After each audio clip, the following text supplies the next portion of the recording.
उमर इब्न अब्दुल अजीज के उस दौर को याद करो। लोगों ने कहा कि बड़े बड़े दूर से लोग, बादशाह लोग मिलने आते हैं आपसे, और आप यही फटा पुराना कपड़ा पहने रहते हैं। आप कुछ अच्छा सा सिला लीजिए, एक ही सही लेकिन रख लीजिए अपने पास, एक ही सही लेकिन रख लीजिए। तो उन्होंने कहा जब आप लोग ज्यादा आर दिला रहे हो तो ठीक है, एक कपड़ा मैं सिला लेता हूं।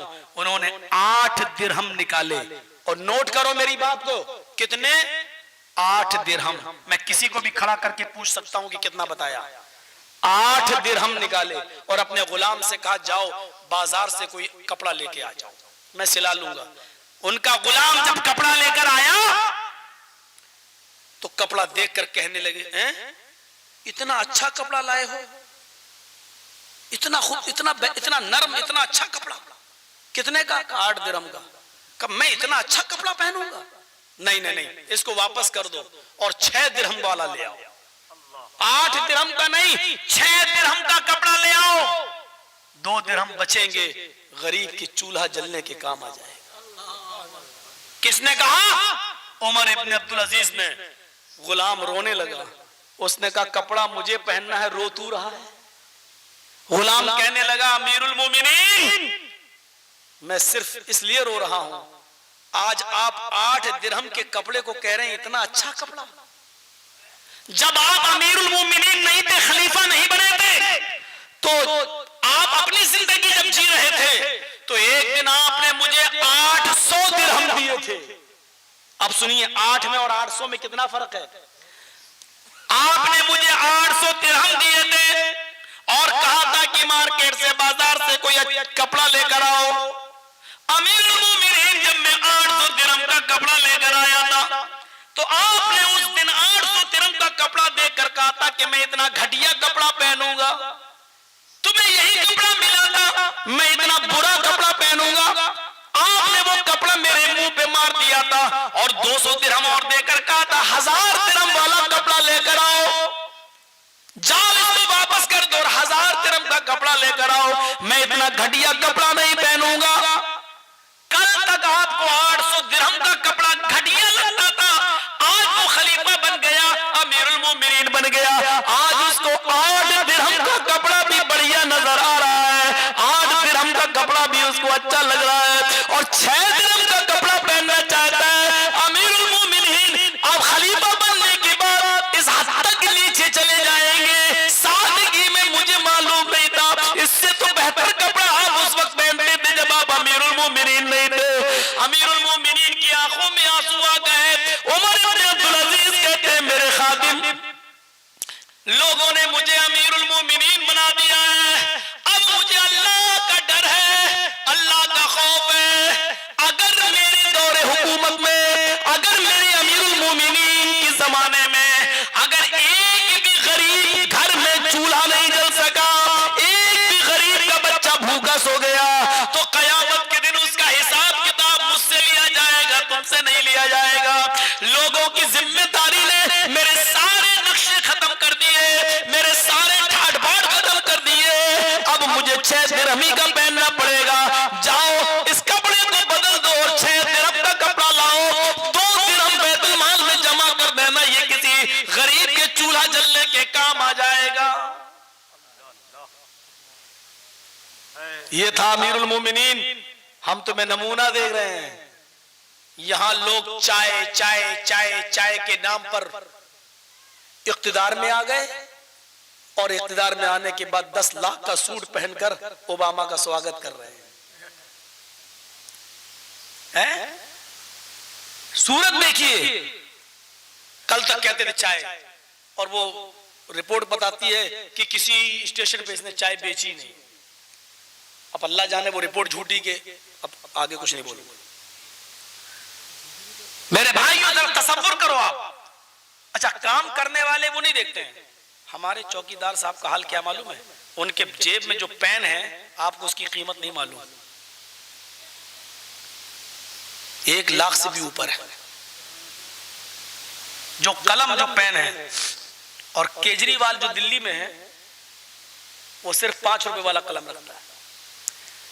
उस 5 रुपए वाले कलम ने जो काम दिल्ली में कर दिए है, वो 1 लाख वाला कलम फेल है इसके आगे। 1 लाख कलम वाला आदमी कहता है एनआरसी, सीएए, और 5 रुपए कलम वाला आदमी क्या कर रहा है? दिल्ली में बिजली फ्री, पानी फ्री, वो काम कर रहा है जो सबके लिए हो, ये वो काम कर रहा है जो वर्ग विशेष के लिए हो। अब 1 लाख की ताकत देख लो और 5 रुपए वाली ताकत देख लो, तो क्यों डरते हो यार? कम हो तो क्या हुआ? जो काम कम लोग कर देते हैं वो ज्यादा वाले नहीं कर पाते हैं। 1 लाख कलम की ताकत और 5 रुपए कलम की ताकत, दोनों ताकतें देख लो और फिर फैसला कर लो। यही मिसाल है। बस हम कम हैं तो क्या हुआ, लेकिन इस भारत के नागरिक हैं, और हम इस रात के अंधेरे में तहज्जुद की नमाज के वक्त हम इस मुल्क के लिए दुआ करेंगे, अल्लाह हमारे इस भारत को तू बेईमानों से बचा ले, हमारे इस देश की एकता और अखंडता को कायम रख। अल्लाह हम इस गंगा जमनी तहजीब के अंदर रहे हैं हमेशा, अल्लाह हम हिंदू और मुसलमानों के दरमियान भाईचारे को बरकरार फरमा दे। और जो हम हिंदू और मुसलमानों के बीच में, हम किसी का नाम नहीं ले रहे, मीडिया वाले बहुत उछाल देते हैं, हम किसी का नाम नहीं ले रहे, जो भी हमारे हिंदू और मुसलमान भाइयों के भाईचारे में दरार पैदा करे और रुकावट पैदा करे, अल्लाह तू इसको इस दुनिया से मिटा दे और बर्बाद कर दे। हम जो भी कह रहे हैं, कल कहीं वीडियो में बना मत देना, मौलाना जर्जीस ने कहा मोदी को बर्बाद कर दे। ये लोग बहुत जल्दी फोटो बना देते हैं। हम किसी के लिए नहीं कह रहे, हम ये कह रहे हैं कि अल्लाह जो भी हम हिंदू और मुसलमानों के दिलों में दरार पैदा करके हम आपस में भाई हैं, हमारे भाईचारे को खत्म करे, अल्लाह तू इसको इस सफ़े हस्ती से मिटा दे और कुत्ते की मौत दे, उसको बिस्तर पर रगड़ के मरे वो आदमी, अल्लाह उसको ऐसी मौत दे कि वो मौत ही मांगे तो घुट के उसको मौत आए, तड़प के मौत आए। जो हम हिंदू और मुसलमानों के दरमियान नफरत की दीवारें खड़ा करे, वो जो भी हो, चाहे हम ही क्यों ना हो, ये जो भी बहुत काम का है। जो इस जो भी को समझ गया वो सब कुछ समझ गया। मेरे भाइयों, इतनी बड़ी बात हमने कह दी आपके इलाके में। अब मुझे लगता है कि कलकत्ता वगैरह में मुझे भी फ्लैट लेना पड़ेगा। अब यूपी के हालात अच्छे नहीं है, पता नहीं कब हम अंदर चले जाए, बंगाली आ जाते हैं और दीदी जी का प्रचार करना शुरू कर देते हैं। तो मेरे भाइयों, चलिए वो बात की बात है, तो मैं आपसे एक गुजारिश यही कर रहा हूं, तो आपसे मेरी गुजारिश है, अपने ईमान को मजबूत करिए, ईमान, नमाजों को पढ़िए और फिर दुआ मांगिए। आज हमारी दुआएं कबूल नहीं हो रही, आज हमारी नमाजें कबूल नहीं हो रही हैं, आज हमारी दुआएं कबूल नहीं हो रही हैं। नमाजों के बारे में तो अल्लाह बेहतर जाने किसकी होती किसकी नहीं। आज हमारी दुआएं कबूल नहीं हो रही।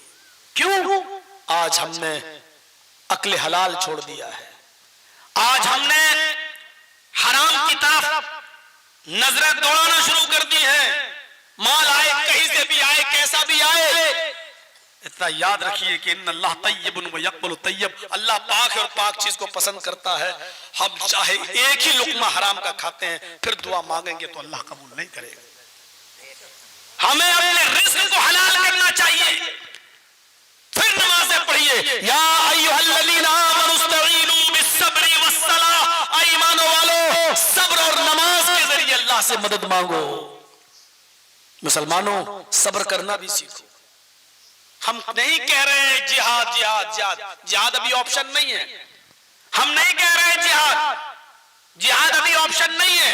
जिहाद का ऑप्शन तो उस वक्त होता है जब हमारे लिए सुलह के, सफाई के, अमन व अमान के और बातचीत के सारे दरवाजे जब बंद कर दिए जाएं और हमें किसी भी कीमत पर कबूल न किया जा रहा हो और हर हाल में हमको जब हमें रखने के लिए मना कर दिया जाए कि आप नहीं रह सकते, तब उस वक्त हमारे पास आखिरी ऑप्शन ये है कि हम अब इस दुनिया में हम इस मुल्क में, हम इस मुल्क के लिए जिए थे, अब मरेंगे भी तो इस मुल्क के लिए मरेंगे। ये हमारे पास आखिरी ऑप्शन बात का है। अभी कंडीशन नहीं है वो, अभी हम उस तरफ नहीं हमको जाना चाहिए और न वो बातें अभी हमारी जबान से निकलनी चाहिए। तो मेरे भाइयों, हमें अभी भी हमारे बहुत से हिंदू भाई और बहुत सी विपक्षी पार्टियां भी ऐसी हैं जो हमारे फेवर में खड़ी हैं, अभी हमें दिलासा दे रही हैं, हमारे साथ हैं। और सबसे बड़ी ताकत वो है अल्लाह की, हमें उसकी जात पर भरोसा।